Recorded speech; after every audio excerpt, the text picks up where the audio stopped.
Hello everyone, நான் Madan Gauri and hello my dear MG squad. நேத்திக்கு வீடியோல ஈரான் மேல இஸ்ரேலும் சரி அமெரிக்காவும் சரி சேர்ந்து ஒரு போர் தொடுக்கிறாங்கங்கிறத பேசியிருந்தோம். பட் நேத்திக்கு நைட்டு எவ்ரிதிங் ஹஸ் சேஞ்ச்ட். நேத்து நைட்டே தாக்குதல்களை வந்து இன்டென்சிவா அதிகமாக்கி இன்னைக்கு காலையில வர்ற நியூஸ் என்ன அப்படின்னு பாத்தீங்கன்னா, அலி காமெனே ஈரானோட தலைவர் கிட்டத்தட்ட 36 to 40 இயர்ஸ் வந்து இவர் தான் ஈரானோட அல்டிமேட் தலைவர். ஓகேவா? இவர் பிரசிடென்ட், பிரைம் மினிஸ்டர், ராணுவம், பார்லிமெண்ட் எல்லாத்துக்கும் மேல அல்டிமேட் சுப்ரீம் லீடர் அப்படிம்பாங்க. அவரோட இடம் டார்கெட் பண்ணப்பட்டு அவரும் அவர் கூட பல தலைவர்களும் ஈரானோட நிறைய தலைவர்கள், ஓகேவா, நாட் ஜஸ்ட் அலி காமினை, அவர் கூட நிறைய தலைவர்களும் இப்போ இல்ல.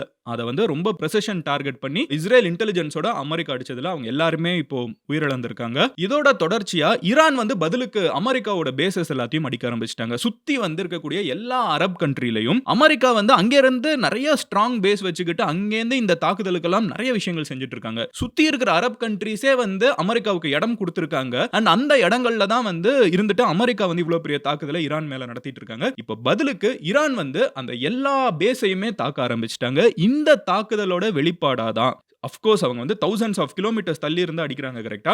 அப்படி இருக்கிறப்போ சில மிசைல்ஸ் வந்து பப்ளிக் மேலையும் பப்ளிக் இருக்கக்கூடிய வீடுகள் மேலையும் நேத்திக்கு வந்து ஒரு லக்ஸுரி ஹோட்டல் துபாயில தாக்குதலுக்கு உள்ளாக்கப்பட்டிருக்குது. கத்தார்ல டோஹால வந்து தாக்குதல் நடந்திருக்குது. அப்புறம் வந்து அபுதாபில அண்ட் பஹ்ரைன், குவைத் இந்த மாதிரி சொல்லக்கூடிய முக்கியமான இடங்கள், ஈராக், ஜார்டன், அப்புறம் சவுதி அரேபியால சொல்றாங்க, எந்த அளவுக்கு என்னால கன்ஃபார்ம் பண்ண முடியல. பட் இந்த மாதிரி சுத்தி இருக்கக்கூடிய நிறைய கண்ட்ரீஸ்ல ஈரான் வந்து பதில் தாக்குதல் நடத்திட்டு இருக்காங்க. பட் நம்ம வந்து இது எல்லாத்தையும் புரிஞ்சுக்கிறதுக்கு அலி காமினை வந்து எவ்வளவு பெரிய ஒரு லீடரா ஈரான் கவர்மெண்ட் பாக்குறாங்கங்கறத வந்து நம்ம பார்த்துட்டாதான் ஏன் ஈரான் வந்து இவ்வளவு பெரிய தாக்குதல் நடத்துறாங்கன்னு நம்ம புரிஞ்சுக்க முடியும். ஏன்னா ஈரான் வந்து லிட்டரலா அனௌன்ஸ் பண்ணிருக்காங்க, இதுவரைக்கும் உலகம் வந்து இவ்வளவு பெரிய ஒரு தாக்குதலை ஈரான் கிட்ட இருந்து பார்த்திருக்காது. எங்களோட இத்தனை வருஷ வரலாறுல ஈரான் வந்து இவ்வளவு பெரிய தாக்குதல் நடத்துமான்னு உலகத்துல யாருக்குமே தெரியாது. அவ்வளவு பெரிய தாக்குதலை நாங்க பண்ண போறோம் அப்படின்னு சொல்லிட்டு ஈரான் அனௌன்ஸ் பண்ணிருக்காங்க. சொன்னது மட்டும் இல்லாம இந்த வீடியோ நீங்க பார்த்துட்டு இருக்கப்ப அந்த தாக்குதலை கண்டினியூஸா சுத்தி இருக்கிற எல்லா கண்ட்ரீஸ் மேலயும், ஏன்னா இந்த எல்லா கண்ட்ரீஸ்லயும் அமெரிக்கன் பேஸ் இருக்குது, நடத்திக்கிட்டே இருக்காங்க. துபாய் ஏர்போர்ட்லயே வந்து நிறைய இடங்கள்லாம் அடி வாங்கினதை வந்து நம்மளால ஃபுட்டேஜஸ் பார்க்க முடியுது. இதை வந்து ஈரான் அனௌன்ஸ் பண்ணிட்டு பண்றாங்க. ஏன்னா அவங்க நாட்டோட சுப்ரீம் லீடர் இந்த காமெனே அப்படின்னு சொல்லப்படுறவங்க தான் வந்து ஈரான்ல இருக்கக்கூடிய சுப்ரீம் லீடர்னு சொல்றப்போ அவங்களுக்கு வந்து மிலிட்டரி பவர் அல்டிமேட் அவங்க தான். நியூக்ளியர் ப்ரோக்ராம், ஓகேவா, அந்த நியூக்ளியர் ப்ரோக்ராம்னால தான் எல்லா பிரச்சனையுமே. நேற்று வீடியோ பார்த்தவங்களுக்கு அது டீடைலா தெரியும், தெரியாதவங்களுக்கு ரொம்ப பேசிக்கா சொல்றேன். ஈரான் வந்து நியூக்ளியர் பவரை வந்து ஜெனரேட் பண்ணணும்னு ஆசைப்படுறாங்க. அமெரிக்கா, இஸ்ரேல் அதுக்கு முடியாதுங்கிறாங்க. ஏன்னா உங்க கையில அணுசக்தி வந்துருச்சுன்னா உங்களை எதுவுமே பண்ண முடியாது. ஈரான் கையில அணுசக்தி வந்துருச்சுன்னா அணுசக்தியை வச்சு ஈரான் வந்து அமெரிக்காவையும் சரி பதிலுக்கு இவ்ளோ இடங்கள் மேல தாக்குதல் நடந்துட்டு இருக்குல்ல, ஆனா அதெல்லாமே ஓரளவுக்கு தான் இருக்கும். பட் ஒரு நியூக்ளியர் ஆயுதம் கையில கிடைச்சிருச்சுன்னா ஆப்போசிட்ல யாருமே நிக்க முடியாது. இது எவ்வளவு சின்ன கண்ட்ரியா இருந்தாலும் சரி. சோ ஈரான் கையில வந்து அந்த நியூக்ளியர் ஆயுதம் கிடைச்சிட கூடாதுங்கிறதுக்காக தான் இந்த மொத்த போரே. பட் இந்த நியூக்ளியர் ப்ரோகிராமுக்கே ஹெட் யாரு அப்படின்னு பாத்தீங்கன்னா இந்த காமெனை அப்படிங்கிறவங்க தான். ஃபாரின் பாலிசி, ஜுடிஷியரி எல்லாத்துக்குமே அல்டிமேட் அவர் தான். சோ அவர் வந்து ஹி இஸ் இன் 80s அந்த ஏஜ்ல இருக்கிறப்போ அவரும் சரி அவர் கூட நிறைய தலைவர்களும் சரி இப்போ வந்து தாக்குதலுக்கு உள்ளாக்கப்பட்டு இறந்துட்டாங்க. சோ இது வந்து ஈரான் ஃபுல்லாவே முதல்ல ஒரு பயங்கரமான ரியாக்ஷன். நிறைய இடத்துல பாத்தீங்கன்னா பப்ளிக்கா வந்து நிறைய பேர் கொடியை தூக்கிட்டு அல்லா அல்லான்னு சொல்லிட்டு சோகமா இருக்கிற மாதிரி வீடியோஸ் வந்து நம்மளால இன்டர்நெட்ல நிறைய பார்க்க முடியுது. இருந்தாலும் சில பேர் இவங்களோட ஆட்சியில இருக்கிறப்பமே நிறைய பேர் மத்த நாடுகளுக்கு போனவங்க இருப்பாங்க, மத்த கண்ட்ரீஸ்ல போய் செட்டில் ஆனவங்க இருப்பாங்க. அதுல சில பேர் செலிப்ரேட் பண்ற மாதிரியும் வீடியோஸ் பார்க்க முடியுது. ஒரு 86 இயர் ஓல்ட் லீடர் ஒரு 40 இயர்ஸ் கிட்டத்தட்ட பவர்ல இருக்காங்கன்னா பிடிச்சவங்களும் இருப்பாங்க, பிடிக்காதவங்களும் இருப்பாங்க. அவங்க அங்க பவர்ல ஈரான்ல இருக்கிற நேரத்துல அவங்க வந்து கொல்லப்பட்டிருக்காங்க. அவங்களுக்கு நிறைய சோகம் வந்து ஈரானுக்குள்ள நிறைய பேர் அனுசரிச்சாலும் உலகத்துல பல இடங்கள்ல இருக்கக்கூடிய ஈரானியன்ஸ் வந்து சில பேர் செலிப்ரேட் பண்ணதை பார்க்க முடியுது. ஈரானுக்குள்ளேயும் சில பேர் செலிப்ரேட் பண்றதை பார்க்க முடியுது. இதை தான் ட்ரம்ப் யூஸ் பண்ணிக்கிறாரு. ஸோ ட்ரம்ப் என்ன அனௌன்ஸ் பண்றாருன்னு பாத்தீங்கன்னா அவரோட இவங்க இறந்துட்டாங்க, ஓகேவா, இவங்க இறந்த உடனே அந்த மொத்த ட்ரம்போட ட்வீட்டையும் நான் உங்ககிட்ட வாசிக்கிறேன். ஏன்னா இதுல வந்து ட்ரம்ப் வந்து தலைவர் வேணான்னு நினைக்கக்கூடிய சில ஈரானியன்ஸ் இருக்காங்கல்ல, அவங்க கிட்ட டைரக்டாவே அட்ரஸ் பண்றாரு. ட்ரம்ப் என்ன சொல்றாருன்னு பாத்தீங்கன்னா, இப்போ ட்ரம்ப் வந்து ஹார்ஷான வேர்ட்ஸ்ல ஒரு ட்வீட் போட்டிருக்காரு காமெனே அவங்க இறந்ததுக்கு அப்புறம். சோ அதுக்கு அவர் என்ன சொல்றாருன்னு பாத்தீங்கன்னா, one of the most evil persons in history, அவர் வந்து வரலாற்றிலே ஒரு ரொம்ப மோசமான நபர், அவரை நாங்க முடிச்சிட்டோம். திஸ் இஸ் ஒன்லி, இது வந்து அமெரிக்க மக்களுக்கும் நியாயம் கொடுத்தது, ஈரானிய மக்களுக்கும் நியாயம் கொடுத்தது, உலகத்தில் இருக்கிற நிறைய மக்களுக்கு இதுதான் நியாயம், அதாவது ஜஸ்டிஸ் கிடைச்சிருச்சு, அவங்கள வந்து நாங்க முடிச்சிட்டோம் அப்படிங்கிற மாதிரி பேசிட்டு அதுக்கப்புறம் அவர் வந்து எவ்வளவு யோசிச்சிருந்தாலும் நம்மளோட அட்வான்ஸ்டு சிஸ்டமையும் நம்மளோட அட்வான்ஸ்டு இன்டெலிஜென்ஸையும் அவங்களால வந்து தவிர்க்கவே முடியல. அவங்க எங்க இருக்காங்க நம்ம ஈஸியா பின் பாயிண்ட் பண்ணிட்டோம். இஸ்ரேல் வந்து இதுக்கு பயங்கரமா ஹெல்ப் பண்ணியிருக்காங்க. அவராலயும் சரி, அவர் கூட இருந்த எந்த தலைவர்னாலயும் ஒண்ணுமே பண்ணியிருக்க முடியாது. இப்பவும் அவங்க ஒண்ணும் பண்ணல. இதுதான் வந்து single greatest chance for Iranian people to take back their country. ஈரானிய மக்கள் வந்து உங்களோட தலைவன் இப்போ இல்ல. அந்த தலைவரை வந்து நாங்க முடிச்சிட்டோம். இப்போ அங்க இருக்க மக்கள் வந்து உங்க கண்ட்ரிய டேக் ஓவர் பண்ணிக்கலாம். வி ஆர் ஹியரிங் நிறைய ராணுவத்துல இருக்கிறவங்களும் சரி, நிறைய பேர் வந்து சண்டை போட இஷ்டம் இல்லாம அவங்க ஆயுதத்தை எல்லாத்தையும் டவுன் பண்ணிட்டாங்கன்னு வாசிக்கிறோம். நவ் அவங்களுக்குலாம் வந்து நாங்க இம்யூனிட்டி கொடுத்துறோம். லைக் அவங்களெல்லாம் நாங்க ஒண்ணும் பண்ண மாட்டோம். ஸோ நீங்க யாராவது இன்னும் ஆயுதத்தை ஏற்றிருந்தீங்கன்னா நீங்க வந்து அதெல்லாம் விட்டுறலாம். மீதி இருக்கிறது வந்து மக்கள் பார்த்துக்கணும். மக்கள் வந்து இந்த அரசாங்கத்தை தூக்கி எறிஞ்சிட்டோம் நாங்க. அதாவது அங்க இருக்கிற தலைவர், அங்க இருக்கிற நிறைய லீடர்ஸ் எல்லாத்தையும் நாங்க தூக்கி எறிஞ்சிட்டோம். மீதி இங்க இருக்கிற மக்கள் வந்து இனிமே கேப்சர் பண்ணி கண்ட்ரோல் பண்ண ஆரம்பிக்கணும் அரசாங்கத்தை. இது வந்து மிடில் ஈஸ்ட் மொத்தமாவே வந்து அமைதியை உருவாக்கும் அண்ட் மொத்த உலகத்துக்கும் அப்படின்னு சொல்லிட்டு டொனால்டு ட்ரம்ப் வந்து ஒரு ட்வீட்ல சொல்றாரு. பட் இவர் இதை சொன்னதுக்கு அப்புறம் ஈரான் வந்து இவர் சொல்ற மாதிரி அப்படியே எல்லாருமே ஆயுதத்தை விட்டுட்டு எல்லாருமே வந்து பயங்கரமா செலிப்ரேட் பண்ணிருக்காங்களான்னு கேட்டீங்கன்னா கிடையாது. நான் கொஞ்ச நேரத்துக்கு முன்னாடி சொன்ன மாதிரி சில பேர் செலிப்ரேட் பண்ணாலும் பல பேர் ஈரானுக்குள்ள இருந்து வர விஷுவல்ஸ்ல வந்து துக்கமா இருக்கிறத தான் பார்க்க முடியுது. நிறைய நியூஸ் சேனல்ஸ்ல வந்து அழுதுகிட்டே ஏதாவது கன்வே பண்ணிட்டு இருக்காங்க. அட் த சேம் டைம் அங்க வந்து தாக்குதல்லாம் நின்றுக்கணும்ல, அதுவும் நிக்கல. அங்க தாக்குதல் வந்து ஆக்சுவலா ரொம்ப இன்டென்சிஃபை ஆயிடுச்சு. இது வந்து ட்ரம்ப் சொன்னதுக்கு அப்புறம் ஈரான்ல இருந்து ஒரு ட்வீட் வருது. அவங்க என்ன சொல்றாங்கன்னா, இதுவரைக்கும் பார்க்காத மிகப்பெரிய ஈரானிய தாக்குதலை வந்து இப்ப பாப்பீங்க அப்படின்னு சொல்லி அனௌன்ஸ் பண்ணி அடிக்க ஆரம்பிக்கிறாங்க. அண்ட் ஈரான் நினைச்சா அமெரிக்காவை போய் அடிக்க முடியாது. யதார்த்தம் இதுதான். ஏன்னா அவங்களோட மிசைல்ஸுக்குன்னு ஒரு ரேஞ்ச் இருக்குது. நிறைய பேருக்கு இந்த கேள்வி இருக்கும். ஏன் வந்து ஈரான் வந்து டைரக்டா அமெரிக்கா அடிக்கலன்னு? மிசைல் ரேஞ்சுங்கிறது ரொம்ப முக்கியம். ஈரான்ல இருந்து அனுப்பப்படக்கூடிய மிசைல்ஸா இருக்கட்டும், ஏவுகணைகளா இருக்கட்டும், ஃபியூ தௌசண்ட் கிலோமீட்டர்ஸ் போகும். அமெரிக்கா வந்து ஈரானுக்கு அப்படியே வேர்ல்டுக்கு ஆப்போசிட் சைடு இருக்குது. இங்கே அப்படியே குறைஞ்சு போய் பார்த்தா உலகத்தோட மறுபக்கத்தில் இருக்குது. அவ்வளோ தூரம் போகக்கூடிய ரேஞ்ச் மிசைல்ஸ் வந்து ஈரான் வந்து கையில் இல்லை. ஸோ அப்போ ஈரான் என்ன பண்ணுறாங்கன்னு பார்த்தீங்கன்னா, அவங்களுக்கு விசினிட்டியில் இருக்கக்கூடிய ரேஞ்ச், அவங்களோட கண்ட்ரோலில் இருக்கக்கூடிய இடங்களுக்குள்ள, அவங்களோட டார்கெட் ரேஞ்சுக்குள்ள இருக்கக்கூடிய அமெரிக்கா பேஸ் எல்லாத்தையும் டார்கெட் பண்றாங்க.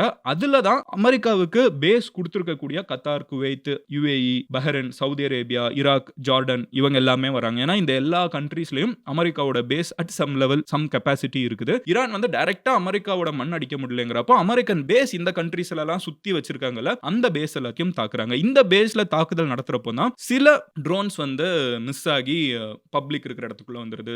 கிரவுண்ட்ல வந்து தாக்குதல் நடக்குது. மக்கள் இருக்கக்கூடிய ஹோட்டல்ஸ்ல, சில இடங்கள்ல வந்து ஏர்போர்ட்ல, துபாய் ஏர்போர்ட்ல எல்லாம் தாக்குதல் நடந்திருக்குது. ஈரானுக்குள்ள என்னென்ன தாக்குதல் நடந்திருக்கு அப்படின்னு ஈரானுக்குள்ள அடுத்த அப்டேட் என்ன? ஓகே, தலைவர் அங்க இறந்துட்டாங்க. தலைவர் கூடயே முக்கியமான தலைவர்கள் நிறைய பேர் இறந்துட்டாங்க. இப்போ அடுத்த ஸ்டெப் என்ன அப்படின்னு பாத்தீங்கன்னா, ஈரானோட கவர்மெண்ட் வந்து ஃபர்ஸ்ட் 40 days ஆஃப் மௌனிங் அனௌன்ஸ் பண்ணிருக்காங்க. ஒரு நாள் 2 நாள் கிடையாது, 40 நாளுக்கு வந்து துக்கம் அனுசரிக்க போறோம் அப்படிங்கறத ஈரானோட கவர்மெண்ட் அனௌன்ஸ் பண்ணிருக்காங்க. அது கூடவே என்ன சொல்றாங்கன்னு பாத்தீங்கன்னா, 200 பேர் வந்து ஃபர்ஸ்ட் ஃபியூ ஹவர்ஸ்லயே வந்து ஈரான்ல பொதுமக்கள் எல்லாமே சேர்த்து 200 பேர் கிட்டத்தட்ட இறந்திருக்காங்க. இந்த அமெரிக்காவோட தாக்குதல்ல, இஸ்ரேலோட தாக்குதல்ல ஒரு ஸ்கூலுமே வந்து தாக்குதலுக்கு உள்ளாக்கப்பட்டிருக்குது. அங்க 108 பீப்பிள், ஓகேவா, 108 பேர். அதுல எத்தனை குழந்தைங்க, எத்தனை டீச்சர்ஸ்ங்கற டேட்டா நம்மளுக்கு இன்னும் கிடைக்கல. பட் 108 பேர் ஸ்கூல் மேல நடந்த ஒரு தாக்குதல்ல இறந்திருக்காங்க. இப்போ இந்த போக வந்து என்ன நடந்துட்டு இருக்கு அப்படின்னு பாத்தீங்கன்னா, 3 கைண்ட் ஆஃப் ஆபரேஷன்ஸ் வந்து போயிட்டு இருக்குது. அதாவது இந்தியா வந்து பாகிஸ்தான் இந்த போறப்போ, நம்ம கொஞ்ச நாளுக்கு முன்னாடி லாஸ்ட் இயர் மே மந்த் அடிச்சப்போ அதுக்கு ஒரு பேர் வச்சிருந்தோம், ஆபரேஷன் சிந்தூர் அப்படின்னு. ஜெனரலா இந்த மாதிரி ராணுவம் வந்து ஒரு போர் தொடுக்கிறப்ப அதுக்கு ஒரு பேர் வைப்பாங்க, ஆபரேஷன் அப்படின்னு சொல்லி ஒரு பேர் வைப்பாங்க. அந்த மாதிரி இப்ப 3 ஆபரேஷன்ஸ் நடந்துட்டு இருக்குது. ஒன்னு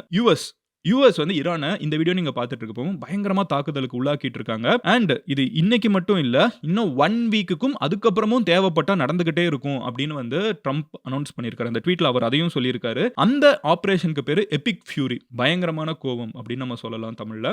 ஸோ எபிக் ஃபியூரி ஆபரேஷன் வந்து யூஎஸ் வந்து கண்டினியூஸா ஈரான்ல பல பகுதிகளை தாக்குதலுக்கு உள்ளாக்கிட்டே இருக்காங்க. இந்த வீடியோ நீங்க பார்த்துட்டு இருக்கும் ஒரு போர் நடந்துட்டு இருக்குது, நிக்கல, நடந்துட்டு இருக்குது. இஸ்ரேலும் சேர்ந்து ஈரான் அடிச்சிட்டு இருக்காங்க. இஸ்ரேல் அடிக்கிற அந்த ஆபரேஷனுக்கு பேரு ரோரிங் லயன் அப்படின்னு சொல்லி இஸ்ரேலுமே வந்து கண்டினியூஸா ஈரானை பல இடங்கள்ல தாக்குதலுக்கு உள்ளாக்கிட்டு இருக்காங்க. ஈரான் வந்து பதிலுக்கு இஸ்ரேல் மேலயும் தாக்குதல் நடத்துறாங்க. இஸ்ரேல்லயுமே நிறைய பில்டிங்ஸ் அடிபட்டு இருக்குது, ஓகேவா, அந்த போட்டோஸ் நம்மளால பார்க்க முடியுது. பட் இஸ்ரேல் சைடுல இருந்துகிட்டு உயிரிழப்புகளோ அமெரிக்கா சைடுல இருந்து உயிரிழப்புகளோ எதுவுமே கன்ஃபார்ம் பண்ணப்படல. அவங்க இல்லங்கிறாங்க. பட் அங்க இருக்கக்கூடிய பிக்சர்ஸ் எல்லாம் பாக்குறப்போ அந்த சைடும் இருக்கும் அப்படின்னு தான் தோணுது. சோ எனிவே, பதிலுக்கு வந்து ஈரான் வந்து தாக்குதல் நடத்திட்டு இருக்காங்களா, அதுக்கும் ஒரு ஆபரேஷன் பேர் இருக்குது. அதுக்கு பேர் என்னன்னா ட்ரூத்ஃபுல் ப்ராமிஸ் 4 அப்படின்னு சொல்றாங்க. அவங்க தலைவரை எடுத்ததுக்காக பழி வாங்குதலா எங்களோட ரிவெஞ்ச் இது அப்படின்னு சொல்லிட்டு ட்ரூத்ஃபுல் ப்ராமிஸ் 4 அப்படின்னு சொல்லிட்டு அமெரிக்கன் பேசஸ் மிடில் ஈஸ்ட்ல இருக்கக்கூடிய எல்லா இடங்களையும் தாக்குதல் பிளஸ் இஸ்ரேல் மேலையும் தாக்குதல் வந்து ஈரான் நடத்திட்டு இருக்காங்க. ஸோ இப்போ என்ன நடந்துட்டு இருக்கு அப்படின்னு கேட்டீங்கன்னா, 2 சைடுமே ஆக்சுவலா 3 சைடு. அமெரிக்கா வந்து டைரக்டா என்ன அமெரிக்கன் லேண்ட்ல இருந்து அடிச்சிட்டு இருக்காங்களா? கிடையாது. அங்க இருந்து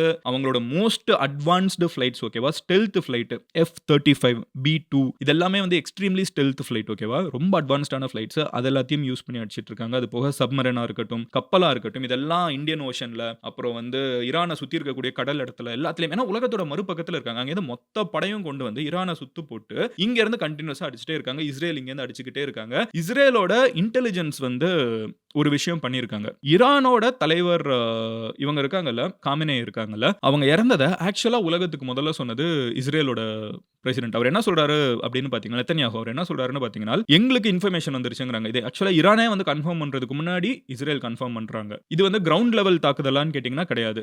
ஃபிளைட்ஸ் வச்சு தான் வந்து பிரிசிஷனா வச்சு எந்த பில்டிங்னு பார்த்து அடிச்சிருக்காங்க. டெஹரான்லயே தான் இது நடந்திருக்குது. ஓகேவா? அவரும் வந்து எங்கேயும் ஓடல. அவர் இருந்த கேபிட்டல்லே தான் இருந்திருக்காரு. அப்போ இஸ்ரேல் வந்து கரெக்ட்டா அடிச்சிருக்காங்க. ஆனா இஸ்ரேலுக்கு வந்து இன்டெலிஜென்ஸ் எந்த அளவுக்கு இருந்திருக்குனால், இந்த தாக்குதல பண்ணி முடிச்ச உடனே இஸ்ரேல் முதல்ல அனௌன்ஸ் பண்றாங்க. அதுக்கப்புறம் தான் ஈரான் வந்து அத கன்சீட் பண்றாங்க. ஆமா இது நடந்துருச்சு அப்படின்னு சொல்லிட்டு. இஸ்ரேல் முதல்ல அனௌன்ஸ் பண்றதுல இருக்கிற ஈரானுக்கு இருக்கிற பிரச்சனை என்ன அப்படின்னு பார்த்தீங்கன்னா, அவரோட உடல் வந்து ஐடென்டிஃபை பண்ணப்பட்டுருச்சு. அந்த அந்த ஒரு தாக்குதல் ஒரு பில்டிங் மேல நடக்குது. அவரோட உடல் வந்து ஐடென்டிஃபை பண்ணப்பட்டுருச்சுங்கிறத இஸ்ரேல் சொல்றாருங்கிறப்போ வந்து அதுல இருக்கிற பிரச்சனை என்னன்னு பார்த்தீங்கன்னா, அப்போ இஸ்ரேலோட network of spies, network of intelligence வந்து ஈரான்ல அவர சுத்தி அவரோட உடல் ஐடென்டிஃபை பண்றப்போ இருக்கக்கூடிய க்ளோசஸ்ட் செட் ஆஃப் பீப்பிள் இருப்பாங்கல்ல, அங்க வந்து இஸ்ரேலோட இன்டெலிஜென்ஸ் இருந்திருக்கிறதுக்கு சான்சஸ் இருக்குது. இல்லனா இஸ்ரேலுக்கு எப்படி தெரியும் உடல் ஐடென்டிஃபை பண்ணப்பட்டுருச்சுன்னு. அதுக்கப்புறம் தான் ஈரானே வந்து கன்ஃபார்ம் பண்றாங்க. அப்போ இஸ்ரேல் வந்து has a huge network of infiltrated spies across ஈரான்ங்கிறது வந்து நம்மளுக்கு தெரிய வருது. ட்ரம்ப்புமே அவரோட ட்வீட்ல என்ன சொல்றாருன்னு பார்த்தீங்கன்னா, இவ்ளோ பெரிய தாக்குதல் நாங்க பண்றதுக்கு முக்கியமான காரணம் இஸ்ரேலோட இன்டெலிஜென்ஸ்னு. அந்த இஸ்ரேல் இன்டெலிஜென்ஸ்ன்னு சொல்றது வந்து ஒண்ணுமே இல்ல. ஸ்பை நெட்வொர்க் வந்து ஈரான் ஃபுல்லா வந்து இஸ்ரேல் வந்து ஆட்கள வச்சிருக்காங்க. இதுக்கு முன்னாடி வந்து பேஜர் வச்சு